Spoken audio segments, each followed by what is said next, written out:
ये बात आपके लिए जानना इंतहाई ज़रूरी है कि कब्र से मुर्दे क्यों निकाले जा रहे हैं।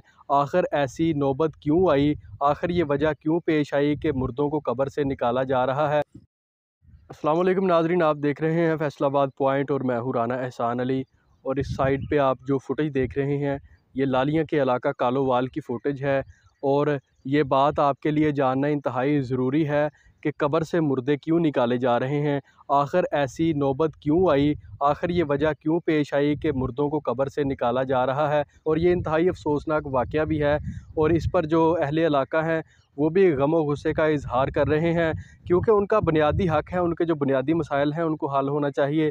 उनके बुनियादी मसाइल का हल ना होने की वजह ये बनी कि आज उनको अपने प्यारों को कब्रों से निकालना पड़ रहा है। ये मनाज़र भी आप देख रहे हैं, अपनी साइड पे एक कब्रिस्तान है जिसके अंदर बहुत सारा पानी जो है वो जमा हो चुका है। और पानी जमा होने की वजह से तमाम तर कब्रें जो हैं वो इस वक्त मस्मार हो चुकी हैं।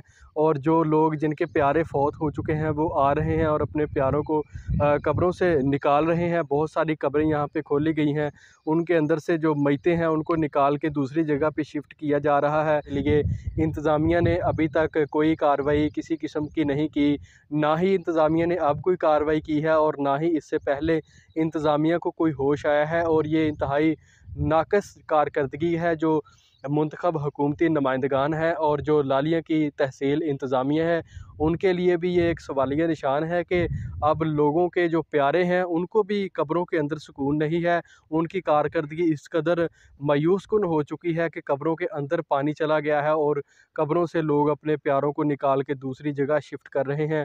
फुटेज में आप देख भी सकते हैं कि बड़ी मिक़दार में पानी जो है वो कब्रिस्तान के अंदर मौजूद है। बहुत से लोग भी यहाँ पे मौजूद हैं और लोगों का जो व्यूज़ हैं वो भी आपको दिखाएंगे कि लोग इस पर क्या कह रहे हैं। आइए ये भी सुन लेते हैं कि ये भाई जो इस वक्त अपने प्यारों की कब्रों को मरम्मत कर रहे हैं वो इस हवाले से क्या कहते हैं। अहमियत अगे अज जाना अपील है, बाय मेहरबानी इसका जल्द अज जल्द इंतज़ाम किया जाए ताकि मज़ीद कब्रिस्तान का नुकसान ना हो, स्कूल ना बच्चों का बहुत ज़्यादा नुकसान हो रहा है। ठीक है, जनाज़गाह मुकम्मल तौर पर तबाह हो चुकी है और पानी की निकासी का भी इंतज़ाम किया जाए ताकि क्योंकि पूरे पिंड का पानी इस साढ़े तलाब इकट्ठा हो रहा है। तो इस भाई की आपने बात सुनी है।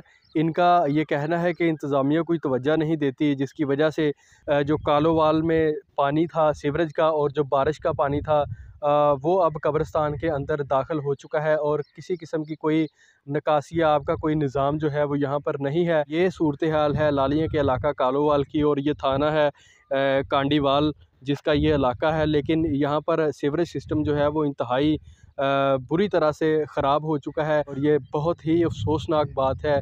ये वो सारा वाक़या था, ये वो सारा माजरा था जिसकी वजह से प्यारों को कब्रों से निकाल के दूसरी जगह पे शिफ्ट किया गया है। मैं समझता हूँ कि तहसील लालिया की इंतज़ामिया को इस पर फ़ौरी तौर पर नोटिस लेना चाहिए और होश के नाखून भी लेने चाहिए कि जो लोग आपको वोट दे के मुंतखब करते हैं, जिन लोगों का बुनियादी हक़ है कि उनके मसाइल हल होने चाहिए, वो लोग बुनियादी मसाइल से महरूम हैं। उन लोगों का एहतसाल हो रहा है, उनकी मैतों का एहतसाल हो रहा है। उनके बुनियादी मसाइल आखिर क्यों हल नहीं हो रहे? क्या उनके वोट जाली हैं? क्या वो इंसान नहीं हैं? क्या उनका जीने का हक़ नहीं है? ये वो तमाम तर बुनियादी सवालात हैं जो ये सारे लोग उठा रहे हैं और सवालिया निशान है उन लोगों पे जो कि ज़िम्मेदारान हैं इस इलाके को तमीर व तरक्की के लिए आगे लेके जाने में, लेकिन वो इस हवाले से ख़्वाब खरगोश के मज़े ले रहे हैं। तो शहरियों ने भी यही मुतालबा किया है कि जो बाकी पानी इस कब्रिस्तान में रह चुका है फ़ौरी तौर पर रिमूव करवाया जाए ताकि जो मैतें हैं उनका तकद्दस जो है वो पामाल ना हो, ना ही कब्रिस्तान का तकद्दस पामाल हो। इसी के साथ अपने मेज़बान राना एहसान अली को इजाज़त दीजिए। अल्लाह हाफ़िज़।